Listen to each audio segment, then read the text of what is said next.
WGAL News 8 Today starts now. Well, good morning. It's 4:30. Today is Monday, November 17th. I'm Matt Barcaro, and look who's back. Yay! I'm so happy to be back. I didn't think you were going to introduce me, so I was going to be like, I'm here.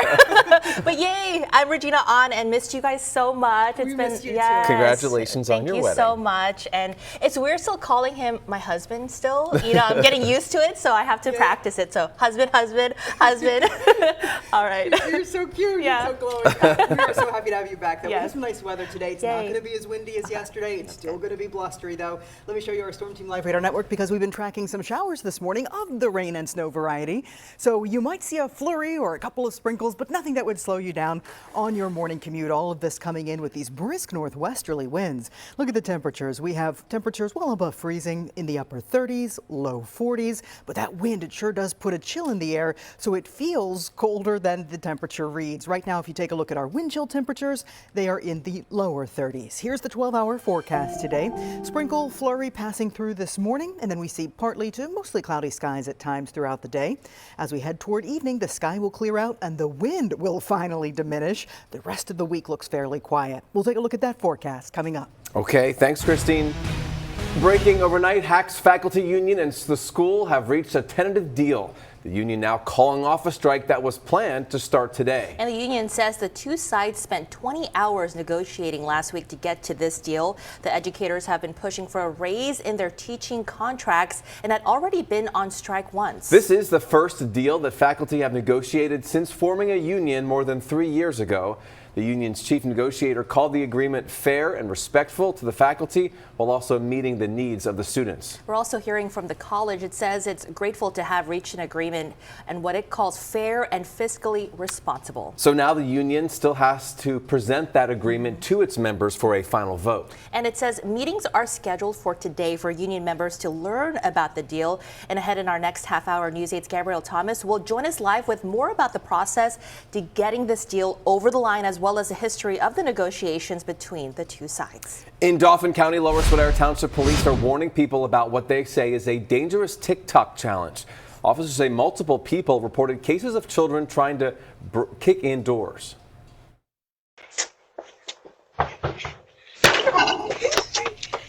That's one of the videos there. Police say this happened between 2 and 3 yesterday morning, and that it appears to be related to that TikTok trend where people attempt to kick in doors, record themselves doing it, then run away. If you recognize who that person might be, Lower Swadera Township Police asking you to tell them. Officers say if this happens to you, to call 911. In Cumberland County, 3 minors were hurt in a crash yesterday morning. That crash happened around 6 on East Lisburn Road in Upper Allen Township. Police say the driver fell asleep while driving and crashed into a utility pole. The driver and both passengers are all minors, were taken to the hospital. Their current conditions are unknown. I-83 is back open in Dauphin County this morning after crews demolished the 19th Street Bridge over the weekend. This is a current look at the 19th Street overpass there, but take a look at what happened over the weekend. Just like that, the crews brought down the bridge early Sunday morning, then worked for hours to clean up all that debris. Taking down this bridge is part of a larger project to expand the 83 Capital Project. The bridge is about 192 feet long and 75 feet wide. It's going to be longer to accommodate the widening of I-83, and it's going to have 8-foot 8-inch sidewalks and a 6-foot bike lane on either side. So the pedestrian accommodations will be better than the current structure. So maybe your morning commute will look a little different going through that part of 83. The new bridge is expected to be completed in November or December of next year, with the ramps for the interchange set to be completed in 2027. PennDOT says concrete patching set to start today on Interstate 81 in Dauphin County, and that work is set for overnight from 7 tonight until 6 in the morning, and then again tomorrow night into Wednesday. That work is in the southbound lanes just north of exit 72 for Paxtonia and Linglestown in Lower Paxton Township. PennDOT says there will be alternating left and right lane closures. And in Lebanon County, PennDOT crews are going to be inspecting a bridge along 81 over Swadera Creek. This is 81 northbound, just past the exit for Route 72 and Lebanon. It says the right lane will be closed during the inspection today and tomorrow from 9 to 3. The 193rd Special Operations Wing of Pennsylvania's National Air Guard went into lockdown Saturday morning.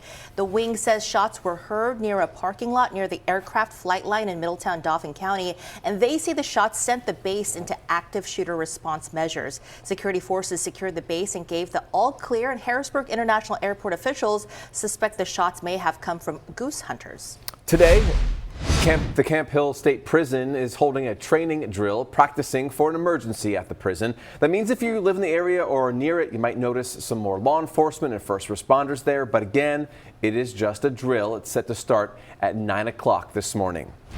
A public hearing is happening today in Harrisburg for a proposed bill that would require schools to consider having silent panic alarm buttons in classrooms. Those buttons would signal an emergency in the school like an active shooter incident, and would then be linked directly to first responders. The PA House Communications and Technology Committee is holding a hearing on this at 9:30 this morning at the state capitol complex. If the bill ends up being passed, Pennsylvania would join states like Florida, New Jersey, New York, and Texas, which have passed similar bills. It's 4:36 and tonight on News 8 at 6. We're riding along with a farmer, but it's where his land is located that sets his job apart. Pretty nerve-wracking, but yeah, just kind of used to it now. So, News 8's Caitlin Smith shows us what it takes to harvest his corn in the Susquehanna Valley and why the farmer says the lengths he has to go to are still worth it.